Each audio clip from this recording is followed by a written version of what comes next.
Hey Mom, can you grab me a beer, please? Mom, are you deaf? Oh, so now you can hear me? I asked you to bring me a beer. This is how it always is when my son and his wife talk to me. We've been living together for 5 years, and they've never really listened to me. They usually ignore me or just boss me around like I'm their maid. My daughter-in-law, Jean, talks badly about me to everyone, and my son Paul treats me like I'm just here to clean up after them. I decide to ignore them and pretend to watch TV, acting like I can't hear them. I'm fed up with them only paying attention when they want something and ignoring me the rest of the time. After a while of ignoring them, Jean grabs the remote and turns off the show I was watching.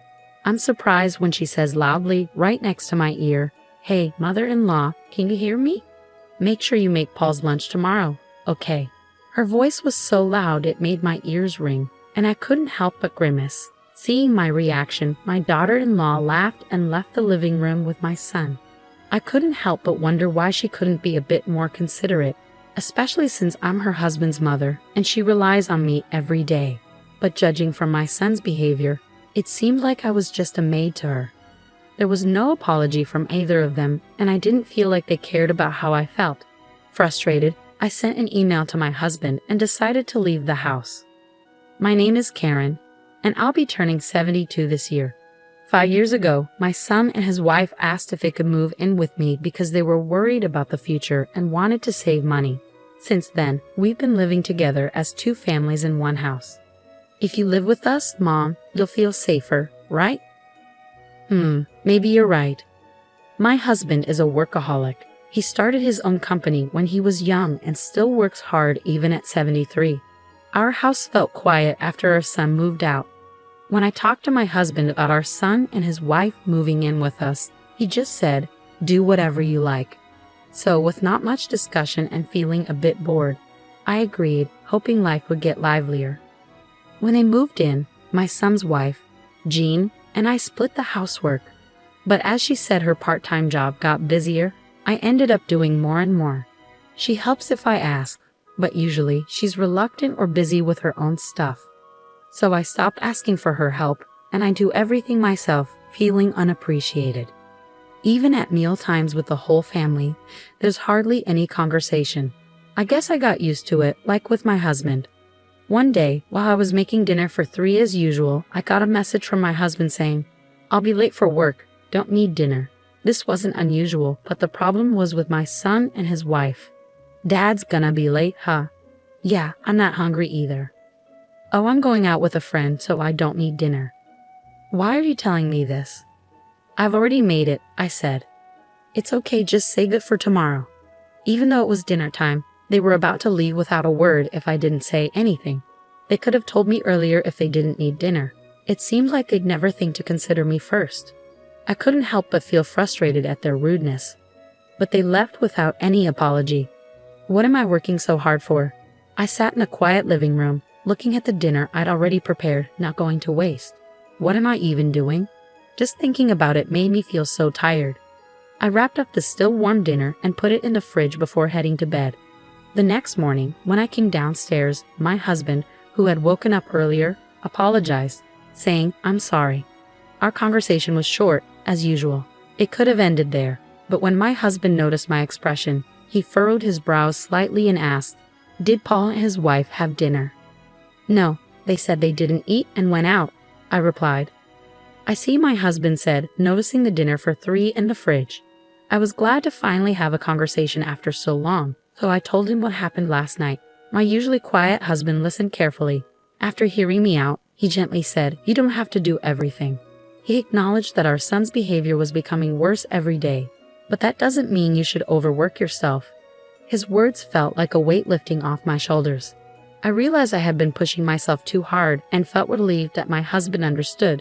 My son and his wife were grown-ups now, so I didn't need to do everything for them. With that realization, the situation seemed a bit brighter. I might be late from work again, so you don't need to prepare dinner for me tonight, my husband said. "Oh, okay," I replied with a smile. With his words in mind, I decided it was time for my son and his wife to understand this too. Even though it was Sunday, I said goodbye to my husband and made up my mind to stand up to my son and his wife.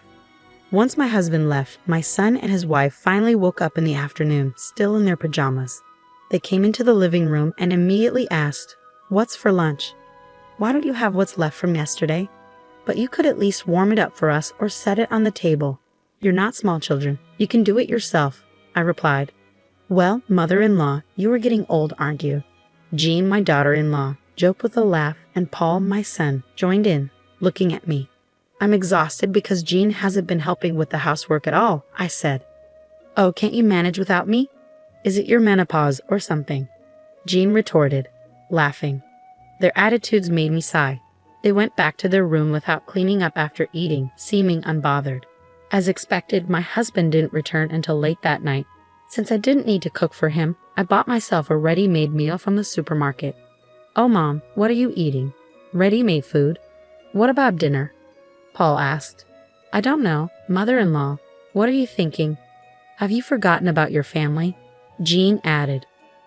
I wondered if Jean was incapable of having a conversation without throwing in some barb. I decided to ignore my daughter-in-law, which seemed to quiet Paul down.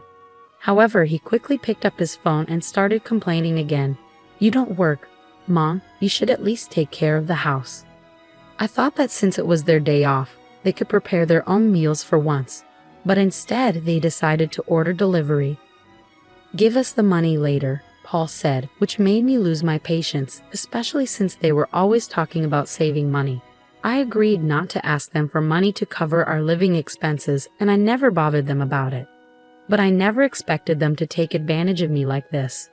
I decided to completely ignore them, refusing to do anything for my son and daughter-in-law, who showed such disrespect.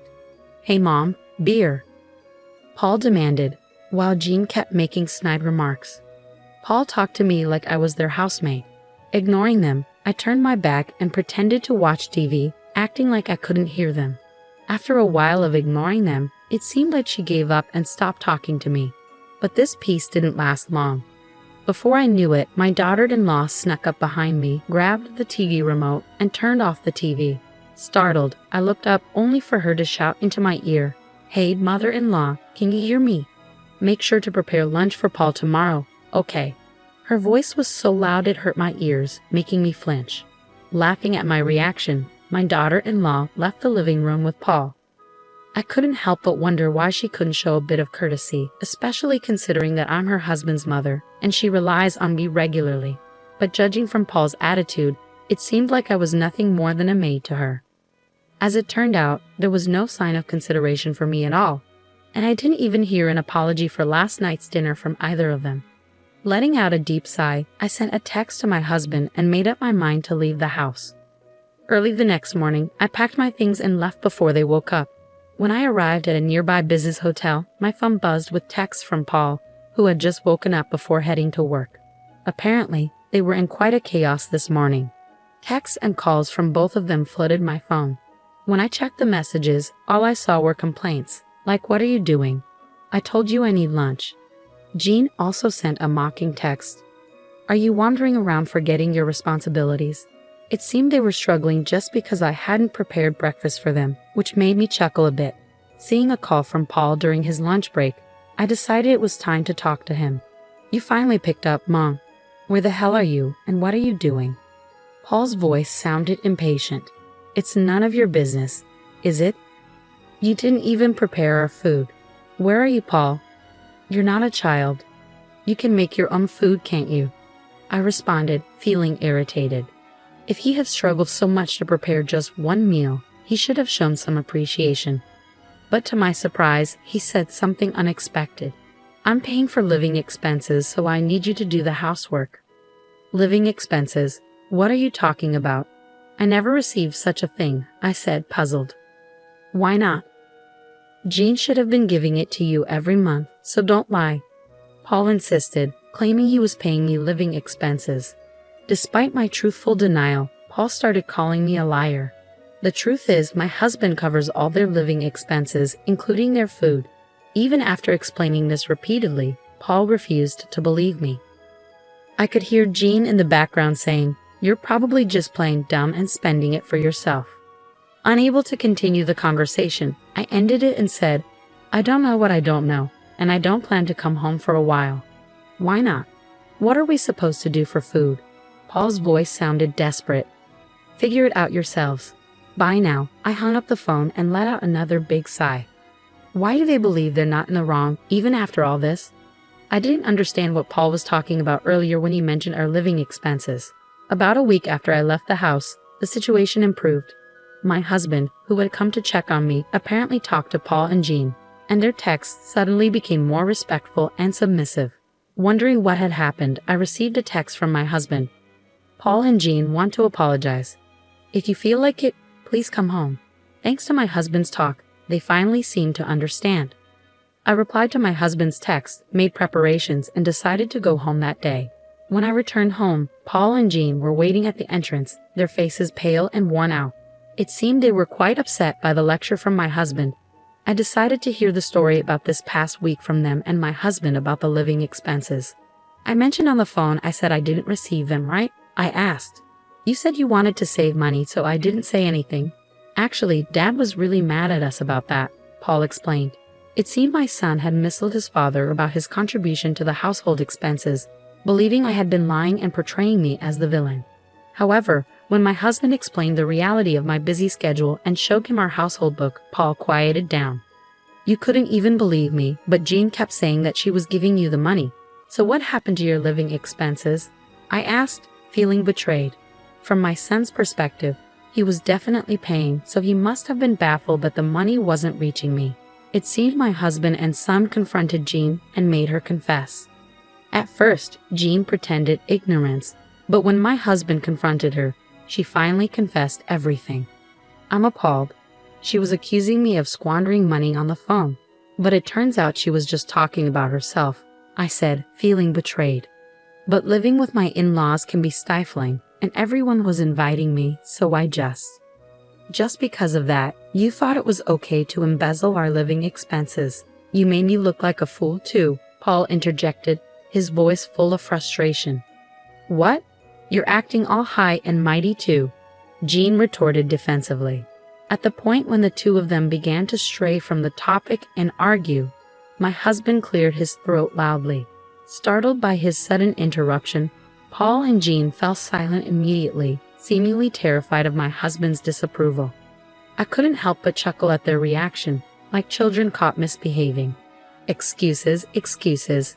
Cut the crap. First, you should sincerely apologize to your mom, my husband said firmly. I'm sorry. The two of them finally bowed their heads to me. But Paul still tried to justify himself, saying he had been taking it easy because it was his home. I've been busy at work, and I just wanted to relax at home, he added. So what about your mother, who was being taken for granted and mocked by her big son and his wife, even at her own home? My husband's words cut through my son's excuses, leaving him speechless. I'm appalled at my son, who, despite his age, still relies on his parents, and at Jean, who took advantage of that to embezzle money. My husband continued, his tone firm. Mom, I'm sorry. You see, I'm apologizing to you, Paul said, trying to make amends. Do you think an apology makes everything okay? Please reflect on yourself a bit, I responded firmly. The two of them thought that bowing their heads to me would resolve everything smoothly, and they were flustered by my words and tried to make excuses. But I could see through their scheme, and I shook my head. Whether you contribute to the living expenses or not, I can't overlook that attitude. You have to learn to be more grateful, I said firmly. But aren't you worried about your future too, mother-in-law? Paul interjected. Yes, I'm full of worries about relying on people like you. How can you talk to us like that? I retorted. You splurge our living expense out of stress from living with us, Jean added defensively. I can't have someone like you stay with us any longer, I stated firmly, silencing them with my resolve. They needed to learn once again how rude their actions were while living together as a couple. Later, we managed to have them move out. In the days that followed, Jean, my son's wife, started to come to our house occasionally to learn household chores from me. She continually vented about how my son Paul did not lift a finger to help with any housework. As she had always been showing off to her colleagues, I assumed she couldn't complain to anyone else. Now I understand just how much I relied on you, Karen, she admitted. Indeed, and yet you had the audacity to accuse me of being deaf and squandering money, I remarked, feeling vindicated. unable to live with us anymore and facing financial constraints due to her misuse of funds. Jean fervently complained about her now austere life. However, as I listened, I couldn't help but feel that she was simply facing the consequences of her actions. As for Paul, he started to bring home delicious snacks as gifts from time to time, seemingly trying to make up for his previous lack of consideration. Although he still mentioned his past behavior occasionally, I appreciated his efforts. I knew he wasn't the most expressive or communicative person, but his gestures were touching nonetheless. During our discussions with Paul and Jean, my husband expressed his gratitude, saying, "Thanks for your hard work, honey. I appreciate it." I'm glad that I can talk to my husband like this again. I reflected, feeling grateful for the calmness that had returned to our lives. Despite the challenges we faced, I found myself leading a life that was calmer and happier than before.